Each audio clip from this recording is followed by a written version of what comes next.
Okay, Fatma, what I will do is I will record a couple of videos explaining these slides which you sent me, and I will try to do my best to make it easy for you. This one, which you see now, is about left turns. So now left turn is movement which takes longer than straight movement. Okay, so a straight movement is what we call as through. Okay, and then we have the left turn. Now left turning usually takes longer. Okay, so you cannot keep left turning and through in the same equation without any treatment. Okay, because we know one straight vehicle will not take the same amount of time as one left turning vehicle. Okay, so when you are designing signals and you are looking to provide exclusive lanes or shared lanes for left turning, or you are deciding whether the signal should be permitted or protected for left turning, then in that case you must know what is the impact of left turning vehicles. Okay, so the impact of left turning vehicles is measured in the form of equivalency factor, which you see here, equivalency factor. So this equivalency factor is basically the number of left turning vehicles as compared to a straight vehicle. Okay, ETL simply means the time taken for left turning is equal to how many straight vehicles. So if you say ETL is 2, that means one left turning vehicle takes the time of 2 straight vehicles. Okay, and when you are calculating the saturation flow rate, then saturation flow rate must be multiplied by all these factors, and one of these factors is left turning. Okay, now this factor depends upon the distance which the vehicle has to cross and how much do you have the flow from the opposite side. Okay, when I say the opposite side, I mean the side which will conflict with the left turning. Okay, so obviously if the left flow is less, then left turning will be faster, and simply if the number of lanes are less, then left turning will be quicker as well. Okay, so to calculate ELT, they have given an example that for a given period of time they have measured the flow for left turning vehicles and straight vehicles from a lane, from 2 lanes actually. So you can see here 2 lanes, one lane is for straight and left turning, the other one is for straight and right turning. Okay, so in the amount of time in which they were doing the measurement, they found that the left lane, this lane, can discharge total 7 vehicles. 5 of them are straight and 2 of them are going left, and the same amount of time this lane discharges 11 straight vehicles. So the time taken to discharge 11 straight vehicles is the same as discharging 5 straight vehicles and 2 left turning vehicles from the other lane. So what is a left turning equivalency factor here? So in terms of time, 11 through vehicle equals to 5 through plus 2 left turning vehicles. Okay, now as I mentioned earlier, left turning vehicle cannot be directly added with a straight vehicle. So in order to add them, I will multiply with the equivalency factor. So after multiplying with the equivalency factor, the straight and the left turning will become equal. Then 5 plus whatever this number is can be added. It's like apples and oranges. You cannot add apples and oranges. You have to convert the oranges into apples, and then you can add them together. Then all of them will be apples. Okay, so the same thing applies here. So in terms of time, 11 straight vehicles equals to 11 straight vehicles from one lane equals to 5 straight and 2 left turning vehicles. Okay, so in this whole equation we know the numbers. Okay, and we just need the equivalency factor then. Okay, so equivalency factor after solving this equation comes out to be 3. Okay, now they already measured the flow here, but if you go to the book, you will find tables in which equivalency factor is given depending upon how much flow you have coming from the other side, I mean this side. Okay, and how many number of lanes you have on this side. Okay, so number of lanes will dictate how much distance the vehicle has to cover, and flow will obviously dictate how much resistance you have from the other side. Okay, so in the book, using the same approach, they have calculated ELT factors for different conditions using different number of lanes and different flow from the opposite direction. Okay, so they have provided a graph here. Obviously when number of lanes in the opposite direction increase, ELT factor oh sorry, when opposing flow increases, the ELT factor increases. Okay, and if the number of lanes are decreasing, then ELT factor is more. You can see from this blue line. Same flow, number of lanes less, that means ELT factor is higher for less number of lanes. Okay, this is another example. We have a two-lane approach. It's permitted left turning phasing. Permitted means that you can make a left turn even if the signal is not green for you. So it's like a right turn for most of us. I'm not sure about Sharjah what happens there, but here in Bahrain normally we don't have permitted left turning. But permitted left turning basically means you can make the left turn without waiting for the signal if you have gap from the other side. Okay, so we have 10% left turning vehicles. ELT for these left turning vehicles is 5. Saturation flow headway for through vehicles through 2 seconds per vehicle. Okay, so for through, if we have to find out the equivalent saturation flow rate and headway for all vehicles on this approach. Okay, so 10% are left turning, so 90% are what? 90% are through. Okay, so for these 90% vehicles, the headway is 2 seconds. For the remaining 10% vehicles, the headway is 5 times of 2, because the ELT is what? 5. Okay, so 5 times of 2 is 10. So now we are calculating the average headway basically. So when you are giving the percentages and the values, then the average is calculated as percentage into the value. It's a general rule.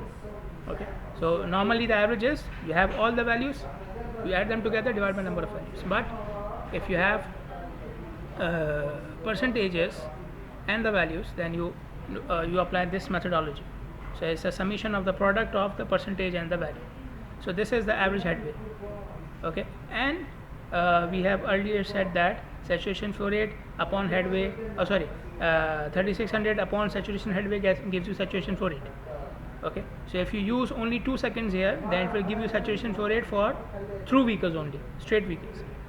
So if you use the average headway for through and left, then you will get the saturation flow rate for both through and left. Okay, so in one lane saturation flow rate is up to this much, and for both lanes it will be up to this much. Okay, just simply multiplying by 2. Okay, and then how do the HCM uses the ELT factor, and how does it calculate the FLT? Okay, now the equation was shown, if you see here. So ELT can be used for calculation of saturation headway and so on, but in SCM, in highway capacity manual, FLT is added and it is multiplied with the ideal saturation flow rate to get the adjusted saturation flow rate. So how do I get the FLT? Now this equation is similar to the equation of heavy vehicle adjustment factor. If you have studied that topic and you have seen my videos, you will know that we have a heavy vehicle adjustment factor which has the same equation. Okay, so percentage of left turning vehicles, okay, and this is the equivalency factor of left turning vehicles. Okay. So it will give you the FLT. So for example, for the previous example, 10% percentage of left turning vehicles and 5 is the equivalency factor. So FLT comes out to 0.714. So instead of calculating H and then calculating saturation flow rate from here, you can calculate saturation flow rate for through vehicles only. So 3600 upon 2. Here instead of using 2.8, you use 2, so you will get 1800. Okay, so your saturation flow rate is 1800, but it is for ideal condition. Ideal meaning what? For through vehicles only. So then you multiply with the adjustment factor and you get the adjusted saturation flow rate directly. And for 2 lanes, then you again multiply by 2. Okay, so there are 2 ways to calculate the adjusted saturation flow rate. Either you should have the adjusted headway and then you divide 3600 with that, or you calculate saturation flow rate only for through vehicles and multiply with the adjustment factor of left turning, FLT. Okay. So on intersections, you can read the theory here. On intersections, we measure the effectiveness of signals using the delay. So if signal is causing more delay, it is less effective, and vice versa. Okay, if the signal is causing more delay, it is less effective, and vice versa. Okay, now here you see different types of delay are mentioned. Okay, so they are, if you see here, the types of delay are here mentioned as five.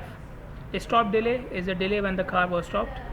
Approach delay includes uh, a stop delay plus deceleration before the stopping and acceleration after the car starts moving. So approach delay includes three things: deceleration before the stopping and acceleration back to the normal speed after the car starts moving. So this is approach delay. Another name given to approach delay is control delay. So control delay and approach delay are same.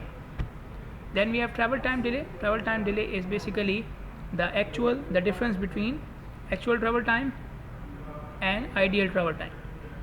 Actual travel time, ideal travel time. Actual travel time can be observed. Ideal travel time is basically the travel time which you will achieve when you are moving constantly at free flow speed, constantly. Okay, and at free flow speed, meaning the highest speed of the road. So if you are moving at the design speed of the road constantly, then you get the travel time from there, and then you take the difference from the actual travel time. This will give you travel time delay. And then we have the time in queue delay. Time in queue delay is the delay when the car is in the queue. So it includes when the car was stopped, when the car first joined the queue.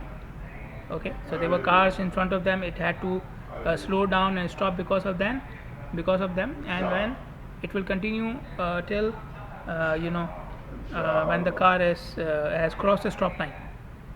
Okay, so there's a difference between time in queue and stop delay. The difference is stop means the car stopped completely, but time in queue can also mean the car is moving, because you can be part of the queue and you can be moving as well. Okay, because you are still following the other cars, you are still not clear of the intersection. Clearing of the intersection means when you clear the stop line, that is when you clear the intersection. So till that time you are in the queue, and this is your time in queue delay. Now in the figure, three types of delays are explained here. So on the x-axis you have time, on the y-axis you have distance, and these lines are showing the trajectory or path of a vehicle. Okay, so this is the normal path of the vehicle, this line, the bottom solid line. Okay, the actual path you can see here. Okay, and this is the desired path, the ideal path, meaning the path which you will follow if you are going constantly at the free flow speed. So you can see there is no changes here, there are no changes. Okay, and the time is also very low as compared to the actual path. So if you take the difference between the desired path and the actual path, this will give you travel time delay. Actual path is the actual time you are taking, and desired path if you constantly move at free flow speed. Okay, this line, this horizontal line, gives you stop delay, because you see time is moving, distance is not moving, so stopped, car stopped. Okay, then we have the approach delay or the control delay, both meaning the same thing. So you can see here, it is from the point when the car decelerates and goes to the point when the car has reached back to its initial speed, not the free flow speed but the initial speed. Okay, so it includes deceleration and stopping and acceleration, all of them. So this is why we call it the approach delay or the control delay. Okay, now let's say we have the flow which is coming to the road is coming at a flow rate of V. So V is the arrival flow rate. Okay, so vehicles are coming during the green phase, they don't have to stop, they keep on moving. So arrival flow rate is equal to departure flow rate, the rate at which the vehicles are moving. Okay, and when the signal becomes green, when the signal becomes red, then the departure flow rate is 0 now. So you see a horizontal line, this means departure flow rate is 0. Now on the y-axis I have cumulative vehicles, number of vehicles. Okay, so and on the x-axis I have time. So vehicles upon time gives you flow rate. Okay, so this figure is not the same as the previous one. Okay, now when the signal becomes green again, the cars start moving. Okay, and the rate at which they are moving now from the front of the queue is equal to saturation flow rate. During the green time, the cars are moving at saturation flow rate. Okay, so you can see there the difference between the number of vehicles which are arriving and the number of vehicles which are departing, and this difference is because there are some vehicles in the queue. So those vehicles in the queue are the difference between how many vehicles arrived and how many vehicles departed. So if you take the difference, you will get the number of vehicles in the queue at that time. Okay, when the queue is finished, arrival becomes equal to departure again, which is at this point. So at this point, arrival is equal to departure. Okay. So Q is number of vehicles in the queue at any time. When the two lines meet, there is no queue, and W is the waiting time for any vehicle. So this vehicle I arrived at this point and it left at this point. So the difference between the two timing is basically the waiting time for this vehicle. And if you calculate the area between them, you will get the delay, total delay. If you calculate the area between these two lines, you get the total delay. Okay, I think you can read it. Okay. Yeah, some terms here. I will explain it in the coming slide. Okay, so there are different models of delay explained here. Okay, in these three pictures, these three figures. The first model is what we call as stable flow. Okay, so the flow coming to the intersection is equal to its capacity, or less than its capacity, not equal, less than its capacity. Okay, so you see here, whenever the signal becomes red, we have a queue situation, the two lines become different, but in the next green, the queue is removed and arrival become equal to departure. So this is stable flow. Okay, so whenever the signal becomes green, all vehicles who are in the queue have a chance to completely go from the intersection. So this is stable flow, the first case. In the second case, we have some unstable condition. So the delay in this condition is uniform. Uniform meaning on average every vehicle is facing the same amount of delay. Okay, and if you want the total delay, then you just take the, like I said, take the difference between the two lines. Okay, but in this case you can see the arrival flow rate has gone above the capacity. This is the capacity of the intersection. So your arrival has gone above the capacity. In this case, the signal will become green, but all vehicles in the queue will not have the chance to move during that green phase. So each time the signal becomes red, there is already a queue which is waiting from the previous green phase. Okay, so each time the signal becomes green, the queue will go, each time the signal becomes red, the queue will keep on getting longer and longer. Okay, the queue will keep on getting longer and longer. Okay, so each time the delay is also increasing because the queue is getting longer. So obviously the vehicle which came in the first red will face less delay as compared to the vehicle which come in the second red, because he already has a residual queue in front of it. Okay, and this will continue until the arrival flow rate goes down, goes below the capacity. When goes below the capacity, then with each red phase the queue will start to shrink, the queue will start to reduce, because each time the vehicles have more time than the vehicles which are arriving. Okay, so they will keep on moving, and the queue will start reducing. Okay, so in the first red phase, when the arrival flow rate goes below the capacity, maybe in the first red phase there were 20 vehicles in the queue, but in the next green phase 15 of them moved. So in the next red phase, now there are only 5 vehicles which are already in the queue, and maybe in the next red phase these 5 vehicles will also be gone. So after some time, when the arrival flow rate goes below capacity, you may achieve the uniform delay condition again. You may achieve this condition again. Okay, and if this doesn't happen, then you can see what is happening here. It will keep on going up and up. Okay, if the arrival flow rate keeps on going up and up, then obviously it means that the queue will also keep on going up and up, and the delay will keep on increasing. Okay, what is queue? The difference between the two lines. And what is delay? The area between the two lines. So if the arrival flow rate keeps on going up at the same rate above the capacity, then the difference between the two lines will keep on increasing, and the delay and the queue will keep on increasing as well.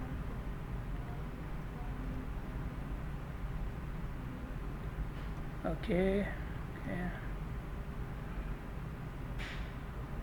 Okay, so they now he has explained the names for. So the first one is uh, the first condition is stable flow. This is individual cycle failures.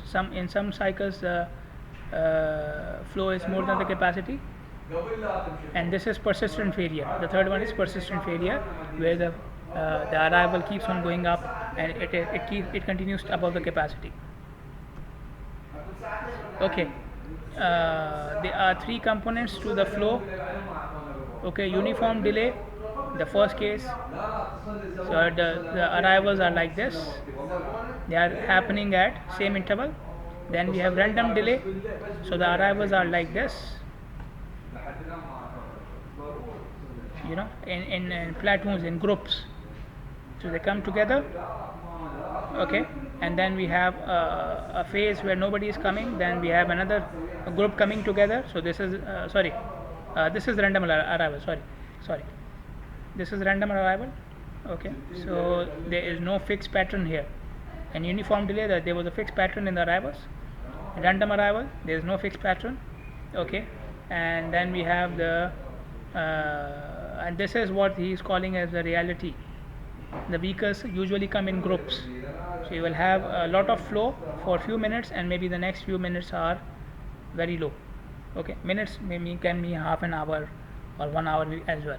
Okay, so you have uniform delay in this condition, you have random delay in this condition, and then we can overflow delay, which is when the arrival keeps is persistently or constantly above the capacity. Then we have overflow delay. Okay, but as he said, in reality the cars arrive in group, so we have basically, you know, a combination of all these three types of delay. In reality, we may face all these three types of delay at the same time, because in reality cars do not follow a specific pattern. Okay, so there are some models which combine random and overflow delays. Okay, now this is a model given by Webster for uniform delay condition, and it is basically the area between these two lines, half r into v, because it's a triangle. Okay, so r is the timing of the red phase, v is the number of vehicles which you have in the queue. Okay, the vertical, so r is the horizontal, v is the vertical. Okay, and r can be calculated using this equation. So c is the cycle length, okay, and g is the effective green. I have already explained it to you. So g upon c will give you the proportion of the cycle length, which is effective green, and 1 minus c is the remaining portion. If g by c is 20%, then the remaining is red, which is 80%. So this is what we are using here. Okay, so I think if I am not mistaken, then these things were explained in my slides as well. You did not mention it. Okay, so I am directly moving on to the random delay case. Like I mentioned earlier, that in theory delay is equal to uniform delay plus random delay. Not in theory, like in reality. Okay, because cars do not come with a specific pattern. So there is a component of uniform delay and there is a component of random delay. Now for random delay, Webster, the guy who gave us the equation for uniform delay, he gave us this equation for random delay.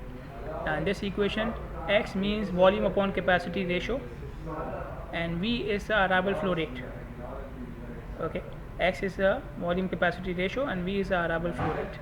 Now from where we are getting this equation, there is a whole theory behind it, and your slides are not covering it, so I am not going that detail. Okay, I think so. I think your slides are not covering that much detail. Okay, so fine, but it is basically using some probability distribution function and so on and so forth, but I will not go in that detail. Okay, so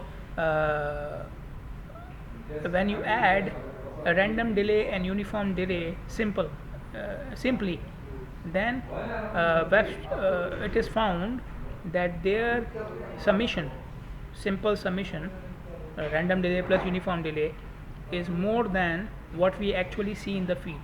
So it's an overestimation. So somewhere in these two equations the value is overestimated. So what he said, he proposed a factor of 0.9 here.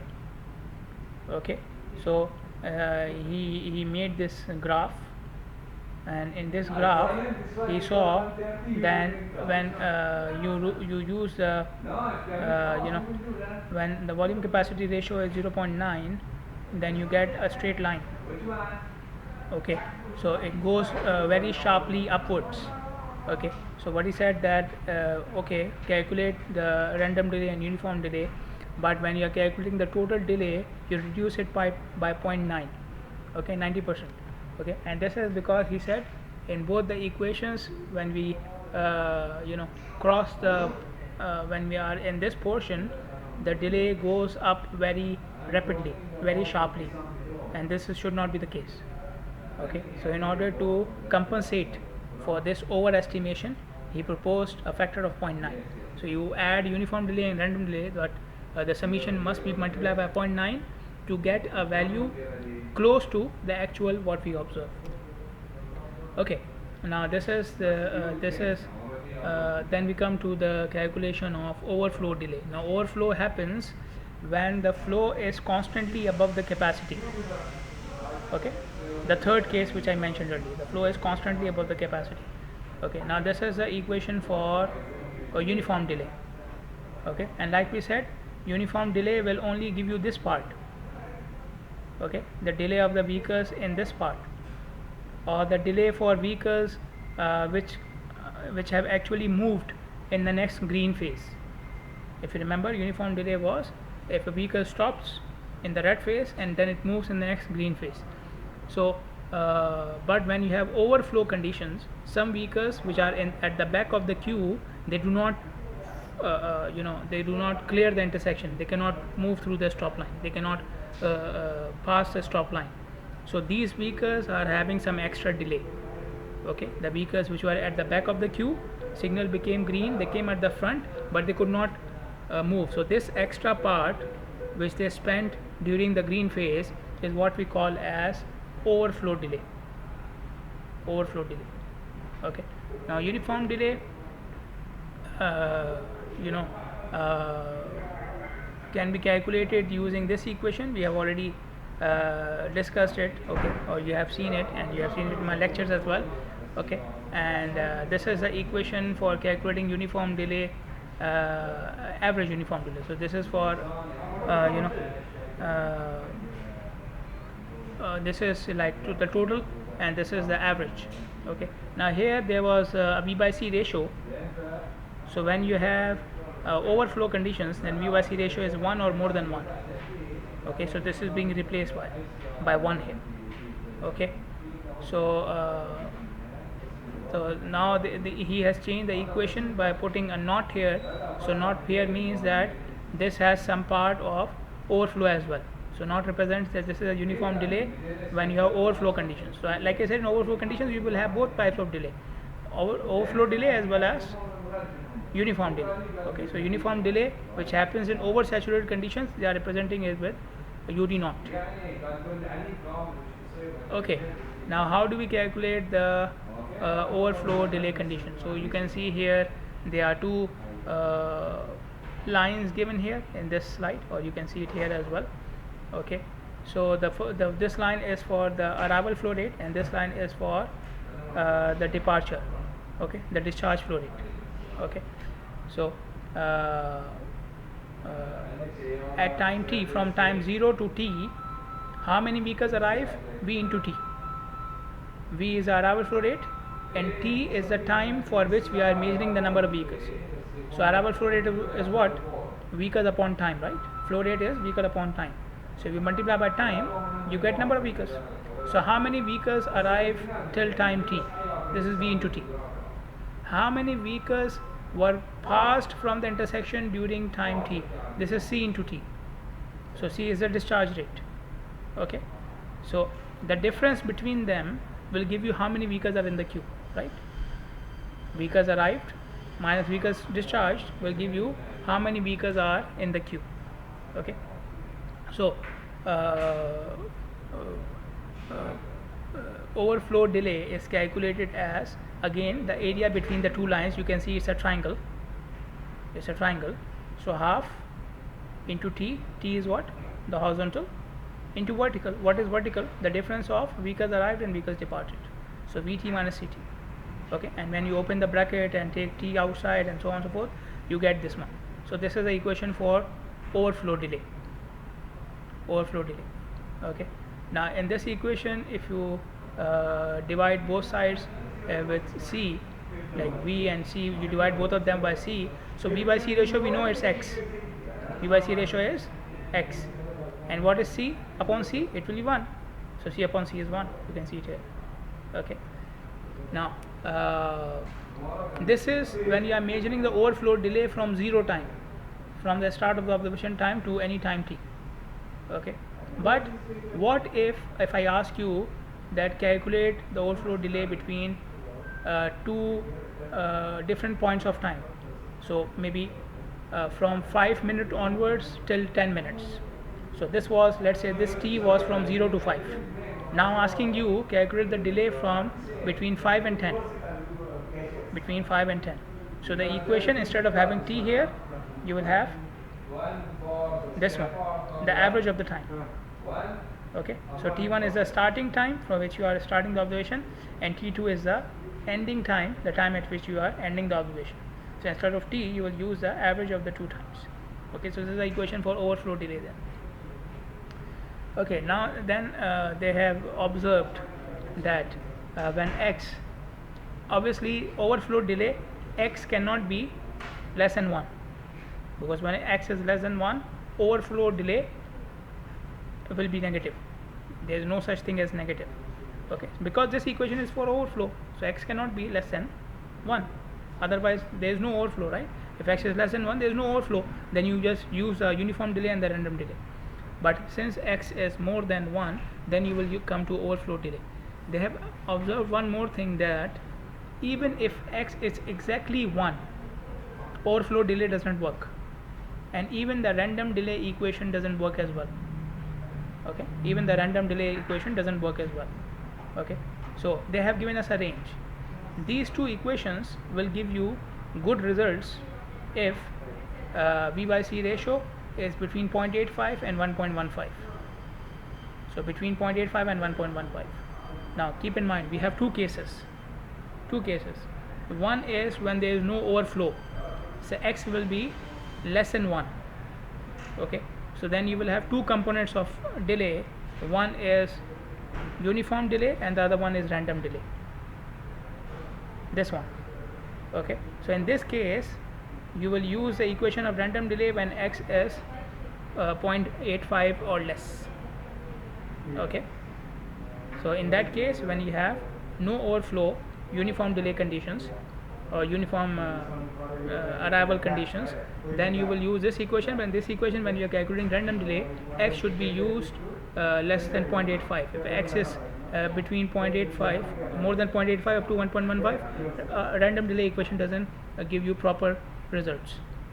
So this is one case. Another case is you have overflow conditions. In overflow conditions, again you have two components. You have overflow delay and then you have the random delay. You have the overflow delay and you have the random delay. Okay, and then plus the uniform delay as well, but uniform delay equation doesn't change, right? Uniform delay equation doesn't change. So in that case, then x or v by c ratio should be more than 1.15. So if you are in less than capacity condition, then use random delay equation when the x is less than 0.85. If you are in overflow conditions, oversaturated conditions, then use overflow delay and random delay equations when the x is more than 1.15. So between 0.85 and 1.15, only the uniform delay equation can give you some accurate answers, otherwise you cannot get it. Okay, then he has given us another equation as well. Okay, which is given by Akelic. Okay, so we call it the Akelic model, and the terms and the equations are the same. X is v by c ratio, c is departure flow rate, discharge flow rate, t the time for which you are measuring the delay. Okay, and we have a term x naught. So this equation is used or can be used when x is less than x naught, and x naught can be calculated using this equation. So I think you need to go to the book to look for this equation and ask your teacher to give you this complete equation. Okay, but S is, like I said, S is the arrival flow rate or saturation flow rate. S is the saturation flow rate, and G is the effective green time. G is the effective green time. So Ekelig has given an equation for overflow delay, an equation which is not given by Webster, equation different than this, but he says this equation will only work if x is less than x naught, and what is x naught calculated from here. Okay, and okay, so Webster's random delay model works when V by C ratio is up to 1. Okay, and like I said, when it is very close to 1, then it goes up like this, very steep. So it starts overestimating in this region. Okay, and same thing with overflow delay model, that overestimates when x is very close to 1. Okay, so up to 1.15 it will keep on going steeply like this. Then after this it will give you some meaningful results. Okay, and these are the equations, 3 equations which are used for calculating delay for for signals using highway capacity manual. Okay, so you can see some terms are missing here, so I don't think your teacher will use it. Okay, but you know most of the terms. Okay, T. Now what can I say? T is basically I have seen it in the other now here when we were using the equations, we said T is the time for which you are measuring the delay. So usually that is 0.25 hours. So T is usually 0.25. But when we are doing the calculations, we do it for 15 minutes interval. So 15 minutes means 0.25. Okay. Then we have C and T. Already explained it to you. K and I and X. Okay. Let me have a look at the book. Maybe it will give me the meaning of Qi and X. Okay. But Q is number of vehicles in the queue. How many vehicles you have in the queue? Okay. CT I've already told you. Okay, and U, there's an equation for calculating U. Okay, if U is 0, then T is more than or equal to T, small t is more than or equal to T. Okay, let me open the book and let me see what is the meaning of K and I. Okay, I have seen in the book D1 is supposed to be the uniform delay component, for which we already derived the equation. D2 is the overflow delay component, and I think this is coming from the Ekelig model, this model. Okay, this is how they have solved it in the book as well. And then we have the progression factor. What is the progression factor? It is when you have a series of signals. Okay, so if you go to the book in chapter 24 or something, you will see a table for progression factor. So it depends upon how much spacing you have between the two signals, like the previous signal from your signal, and then you can calculate the progression factor based upon that and how much flow you have. Okay, and for this D3 is called as the delay due to any pre-existing queue. So you can see we are using the queue here. So this is the pre-existing queue, the queue which was already there, and when you arrived at the signal, when the signal became red, there was already a queue which could not move. So that is a pre-existing queue. Okay, so D3 can be calculated using this, and I think I need to tell you the meaning of U, and U is calculated from here. So when there is when Q is equal to CT, number of vehicles in the queue are equal to the number of vehicles discharged, then this factor becomes 1, so U becomes 0, and then small t becomes capital T, which is 0.25 hours, as I mentioned. Usually the observation period 15 minutes, 0.25 hours. Okay, so whenever in which condition this will be equal to 1. This is the condition when the signal is not saturated, so the flow is less than capacity. Okay, otherwise T is I think the time of your the time during which you will clear the queue. Let me just check one more time from the book. Okay, so the only thing remaining here was small t. Small t is the total time period during which the demand was above the capacity of the intersection. Small t is the total time for which the demand was above the capacity of the intersection. Okay, so if the flow remains above the capacity for 30 minutes, then t will be 30 minutes. Okay, you may be taking a part of these 30 minutes to calculate the delay. For example, you say I want the delay for for 10 minutes or 20 minutes out of the total 30. You know, but in like it is mentioned here, if u is equal to 0, that means there is no overflow or there is no previous queue, then small t is equal to your observation period or it is more than that. Okay, so t is basically the total time during which the demand was unmet. Usually it is less than t, and when u is equal to 0, it can be equal to or more than t. So t is your observation period for which you are calculating the delay, and t is the time period for which the demand was above the capacity, meaning the time period up to which the flow was above the capacity. If you need more explanation about these terms, you can look in chapter 24 of your textbook. So I hope all your queries are now answered, but I don't think if I'm the teacher, I don't think I will spend too much time, or I will give too much preference to these last 2-3 slides, the delay, the SCM model and these things, because they are not any examples solved here, and there's not much explanation here as well. I think he just mentioned the equations just to finish the topic. So I'm suggesting that you focus on the previous slides. Thank you.